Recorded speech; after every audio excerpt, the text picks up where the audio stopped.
As you know, we have a lot of very spooky UX fails that Sophie and I are often digging up and finding across products all over the place.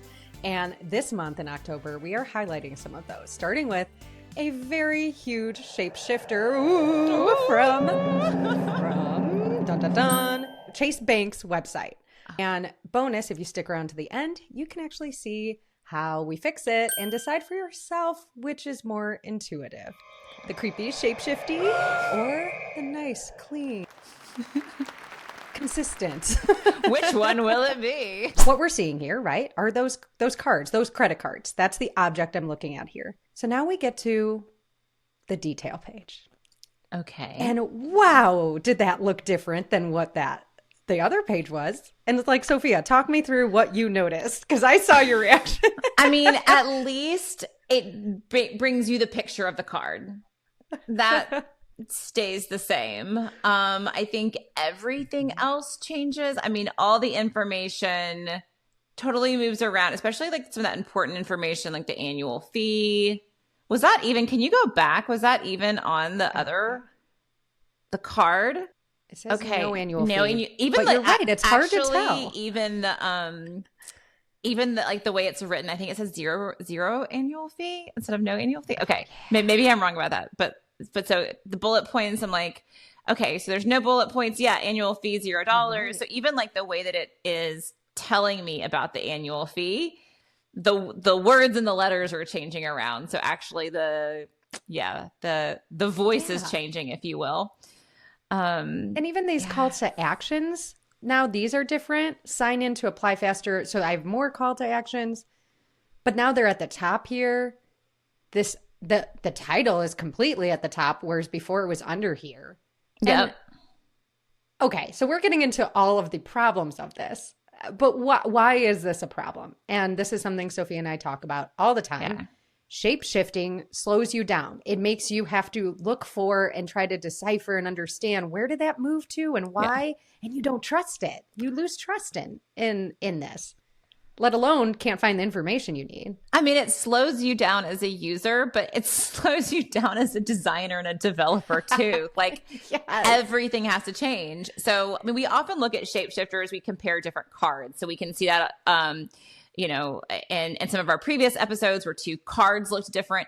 This is shapeshifting between the card and the detail page, which is, if anything, like actually like more egregious, because you're literally looking at you're looking in the window and then you're going into the room, if you will. And then like when you go into the room, it's as if you like looked in the window and went in the room and then everything was moved around. And by looking in the window, you kind of got an idea on what was going to be in there and where stuff was going to be. And then you walk in and now everything has changed place and you kind of have to find things all over again. So definitely increasing the cognitive load, but also like from a design perspective, like you're kind of like rethinking everything and you're reprioritizing everything and moving stuff around. So that can actually be a whole lot more work from the design and the development side as well. Let's look at here and see how many different kinds of detail pages we can find. Because if I go into the Freedom Unlimited, if I recall, look, it's completely another different. Shapeshifter. So that would be shapeshifting between the detail pages, which to me says that they have like all these are just kind of snowflake templates that every single time they come out with a new credit card, it's like, let's reinvent the wheel here. Which again, more work from a design and development perspective, and then cognitive load when you're trying to compare these. If I start scrolling, look how it jumps up there and it moves. Stuff moves around on you again. I mean, I see they thought they were being fancy. I love a docked header when it makes sense, but like a docked header that's going to like move things around like that is it's actually pretty jarring. Yes. I mean, you feel that because what would naturally, I would expect to happen is you scroll down the page, those just get stuck up there. Yeah. Yeah. And it feels natural progression. The little card could maybe get stuck in the same place and maybe like it would animate and it would like shrink down or something like that. So if you have some animation, that works really, really nice to like, so the eye can kind of follow if there is any shifting around that's happening. But this is just like, it's very abrupt. Do not recommend. On mobile, it shifts even more. Oh, wow. Yeah, it turns completely blue. Yeah. I mean, that's the like most offensive. Oh, Like it man. just are you even on the same page? And then of course you want these things to stack, so I would expect them to, but they've changed order even. They did? That is actually, they, Like look at the calls to action are on the bottom there. And I know why, because you want the actions to be on the screen, but like, whoa. wow. So that also, from a development perspective, that's going to add a whole, like, is like a designer did that and the developers were probably like, oh God, you want me to do what with responsive design? Right. And then they probably just, got the designs and passed them over and didn't have any conversation with developers. That was probably pretty expensive to do, to make things shift around so much from a responsive perspective. You're so right. This was money lost, and and a terrible experience. Where did my ratings go? My ratings are here. We don't need them. We don't need them. Let's see. They're at the very bottom. Like when things reorder like that. Like I'm actually pretty shocked here because that to me that's like the HTML structure is changing. Yeah. Like you're like from a responsive perspective. And I am no front-end developer, but like, this is actually, and then you have gray on blue. Great. Okay. Accessibility issue there too. Problems. Okay. All right. Chase. I hope this is in the progress of redesigning. Yes. I'm going to have nightmares. I'm definitely going to have nightmares. This is like, I don't need any like, Friday the 13th or any kind of scary movies. This is going to be good enough. So is there a happy ending? There is a happy ending to this horror movie. Poor Chase. All right, let's take a look here. We've got our detail page, and we've got our card. Mm-hmm. And as you can see, they're shape shifting. The content is moving. The layout of these things are just moving. Mm-hmm. Even the card, I'm noticing now side by side. This one is a completely different image. This has a little banner here. So those are different images. Even more saying like the databases are probably very different for these. And I mean, the language, earn a $200 bonus, and it just does as $200 bonus. It's just like the structure is, yeah. I can't wait to see what you do.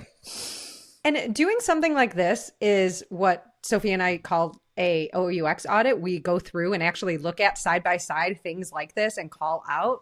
Like doing this, if you're a designer and working on a product, you can really pinpoint, hey, this is a problem. Why are we designing these two different things? Show these visuals to people, because once you see it, you don't unsee it, Mm-hmm. All right. And we talked about the detail page mobile, also very different here. Let's make it a blue background on mobile. Let's for the hell of it. Let's just make it blue. We need more blue. I'm feeling creative today. I think we're feeling spicy. It took us a while to get our camera set up, so we're feeling spicy today. So Chase, I get it. Probably different teams, different people working on this stuff. Right hand not knowing the left hand is doing. So I blame leadership, not the designers. But Allie, show them how it can be better. Let's fix this. So we got this card here. First thing I want to do is I want to make that title larger. I think it is important to know the names of these. It's hard to read on the card itself. And let's also move that tag up that says credit card up above. I think that's important to say these are credit cards, even though it's clear. So let's make it small, but let's bring that up there because it was on the detail page. Okay. Next, this might be a problem, but I like, honestly, these larger, like show me the big numbers, $200, 1.5. Well, I think this is easier to read than the bullet points. The bullet points were, it was just a lot of text, the actual numbers. This is, I feel like this is a whole lot clearer, and it'll match the detail page. And it'll match. It'll feel like they're one and the same. Okay. So we're getting closer. You can already see side by side. These feel like they're a little bit closer. I mean, I can, like, my eyes remember these items especially, and I see those here. But let's do this even better here, because we know we're going to want, when you scroll, we want that nice header to be pop up to the top, right? We want some consistency there. So one, I'm going to move that card to the top too. Honestly, like, let's just be as consistent as possible. Maybe this isn't as sexy, but it's clear. Mm-hmm. I'm going to make those titles look exactly the same. Credit card, large Chase Freedom Unlimited. I'm also going to get rid of all that content there. I'm going to go back here. You see all this might be a spicy move, and I might need to ask more questions to the stakeholders, but this is all like what I would say the meal of this information. And right now, the topmost header, I want it to, again, be the prioritized, the snack of information that I know is most important. And we can get to that as I scroll down the page. So I'm moving it out. Got my actions, got my compare button. And then just to make them right, we got to bring over our ratings to the card. And now look at these.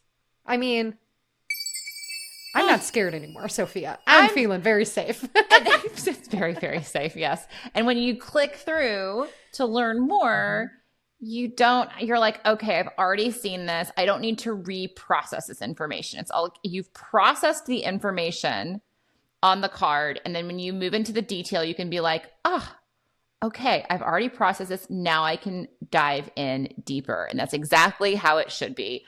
Honestly, the top of the detail page should be pretty much a carbon copy of the card. Because it's the prioritized information. If it's prioritized for the card, if it's your little snack, right? It's your little taste, then that's what should be at the top of the detail page too. Yes. Have fun later on the rest of the body of the detail page. Go nuts, you know? Right. Keep and the top the same. And a visual designer could maybe play around with this and like add like an extra image or something, like a kind of like a some sort of background image, maybe, like fading from the other side, or like play around with it. But like now at least the information is kept sacred. And this is all the information that you really want to know about. The bonuses, the whatever that is, % cash back or something like that, the no annual fee. Beautiful. Want to also bring in the mobile. I did some finessing there. If we wanted to keep the blue for some reason, someone said the stakeholder in the room was like, we need the blue. At least keep your content the same. Yeah. These at least feel more, united in their content. Right. And the thing though about let's say like we wanted to keep the blue background, but the thing about like doing that kind of like without a real good reason other than like you're feeling creative that day and that you want to say like, let's try it out on a blue background. It's a content strategy issue too with something like for example, the image of the card. So now the image of the card like doesn't pop off as much, right? Because you have that blue on blue. And then the other thing that you have to do from a development perspective is now the stars have to change too. So, and then that from a development perspective, okay, now we can't have the black stars on the dark blue because we won't have enough contrast. We have to rethink all the contrast, and all of that kind of gives you this like domino effect because now like the stars are actually, it adds a tiny bit of cognitive load on finding those stars because you're used to looking at like the black stars and now you got to find the white stars. I mean, I think this happens a lot. We try to exercise our creativity as designers in maybe not the most effective ways where we're actually doing the user experience and in general, the entire company, because this becomes really expensive. Doing ourselves and the team and the users a disservice by moving things around and creating some unintentional shape shifting. So let's go back. You tell us. This is the original. How do you feel? Did you feel terrified? Did you not know what was going to pop out at you when you jumped around to different cards? Because that's how I felt. This is what we had. Oh my gosh. And this is where we went. All right, let us know which one's better. Also, if you find any other good shapeshifters, look at some other banks too, other credit cards. This might be a good treasure hunt to go on. Go to your banks and see how they handle credit cards, the credit card object, and do they have any shapeshifting too? And happy Halloween and happy OUXing. Yes, happy OUXing. Bye.